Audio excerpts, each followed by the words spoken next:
শীত প্রায় শেষের দিকে হলেও মার গোপুদের জন্য নতুন নতুন ড্রেস বানানো আর শেষ হচ্ছে না।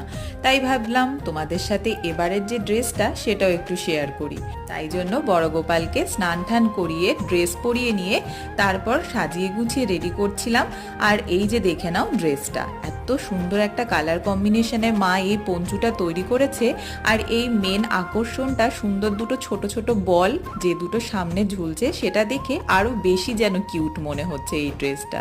আর ভারী সুন্দরও দেখাচ্ছে আমাদের কিন্তু এই বড় গোপালকে। আর সব থেকে বেশি আমার হাসি লেগেছে, মা এই পঞ্চুটার সাথে বানিয়েছে বড় গোপালের জন্য একটা মাঙ্কি ক্যাপ, যেটা দেখে আমি তো অবাক, কি সুন্দর যে বানিয়েছে। আর তার সাথে সাথে বড় গপু ভাইকে এই মাঙ্কি ক্যাপটা পরেও এত কিউট লাগছে। তোমাদের কেমন লাগছে আমার এই বড় গোপালকে নতুন ড্রেসটা পরে অবশ্যই কিন্তু কমেন্ট করো। আর হ্যাঁ, অবশ্যই এটাও জানিও আমার মার হাতের তৈরি ড্রেসগুলো